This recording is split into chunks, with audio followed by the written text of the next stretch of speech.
ನಮಸ್ಕಾರ ವೀಕ್ಷಕರೇ, ನಾವು ಇಂದು ಕರ್ನಾಟಕದ ಅತ್ಯಂತ ಪವಿತ್ರ ತೀರ್ಥಕ್ಷೇತ್ರವಾದ ಧರ್ಮಸ್ಥಳದ ಇತಿಹಾಸ, ಅದರ ವಿಶಿಷ್ಟತೆಗಳು, ಅನ್ನದಾನ, ಬಾಹುಬಲಿಯ ಮೂರ್ತಿ ಮತ್ತು ನೇತ್ರಾವತಿಯ ನದಿಯ ಸಂಪೂರ್ಣವಾದಂತಹ ಒಂದು ವಿಷಯವನ್ನು ಇಂದು ಈ ವಿಡಿಯೋ ಮುಖಾಂತರ ತಿಳಿದುಕೊಳ್ಳೋಣ.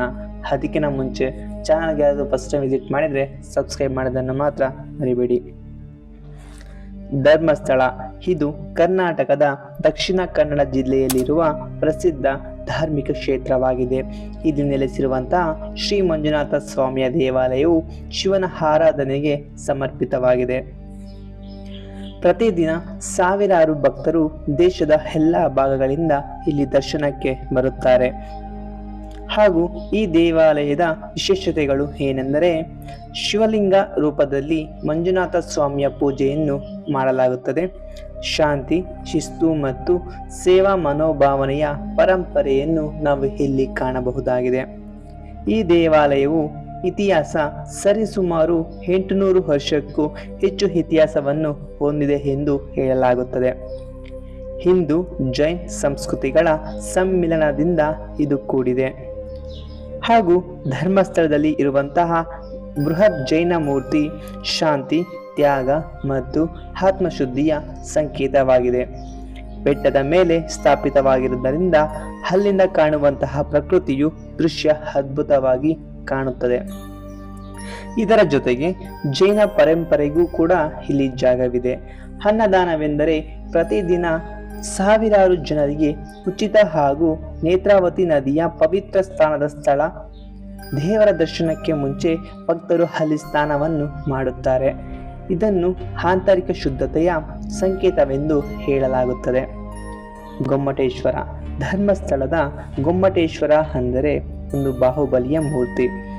ಇದು ಸುಮಾರು 1973ರಲ್ಲಿ ಪ್ರತಿಷ್ಠಾಪನೆಯಾಗಿದೆ.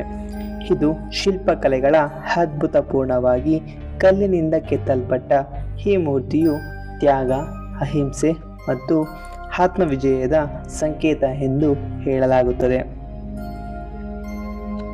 ಮಹಾಮಸ್ತಕಾಭಿಷೇಕ ಅಂತಹ ವಿಶಿಷ್ಟ ಜೈನ ಆಚರಣೆಗಳನ್ನು ಇಲ್ಲಿ ಪ್ರತಿ 12 ವರ್ಷಗಳಿಗೊಮ್ಮೆ ಆಚರಿಸಲಾಗುತ್ತದೆ. ಇಷ್ಟೇ ಅಲ್ಲದೆ ಇದು ಧರ್ಮಸ್ಥಳದ ಬೆಟ್ಟಗಳ ಮೇಲೆ ಹತ್ತಿದಾಗ ಸುತ್ತಮುತ್ತಲಿನ ಸುಂದರ ಪಶ್ಚಿಮ ಘಟ್ಟಗಳ ನೋಟವನ್ನು ಭಕ್ತರು ಇಲ್ಲಿ ಕಾಣಬಹುದು.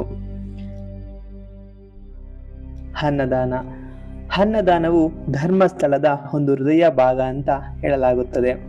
ಈ ಕ್ಷೇತ್ರ ಧರ್ಮಸ್ಥಳದಲ್ಲಿ ಪ್ರತಿದಿನ ಸಾವಿರಾರು ಭಕ್ತರಿಗೆ ಅನ್ನದಾನ, ಉಚಿತ ಸಾತ್ವಿಕ ಭೋಜನ ನೀಡಲಾಗುತ್ತದೆ. ಇದು ಯಾವುದೇ ಜಾತಿ, ಧರ್ಮ ಅಥವಾ ಹಿನ್ನೆಲೆಗಿಂತ ಮೇಲಿರುವ ಸೇವೆಯಾಗಿದೆ. ಈ ಸೇವೆಯು ಶತಮಾನಗಳಿಂದ ನಡೆಯುತ್ತಿದ್ದು ಎಲ್ಲ ಭಕ್ತರು ಅನ್ನದಾನ ಸುಖೀಭವ ಎಂದು ತತ್ವದ ಅನುಭವವನ್ನು ಪಡೆಯುತ್ತಾರೆ.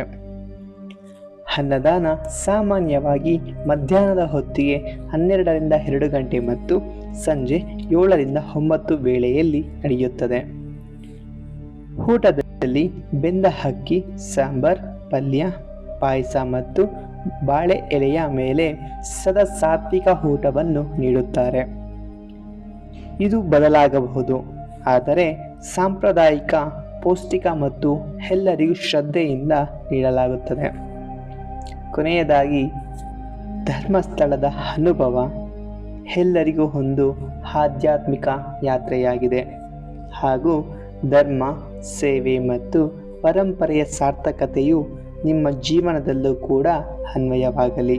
ನೀವು ಕೂಡ ತೀರ್ಥಕ್ಷೇತ್ರಕ್ಕೆ ಒಂದು ಭಾವನಾತ್ಮಕವಾಗಿ ಸಂಪರ್ಕ ಮಾಡಿ.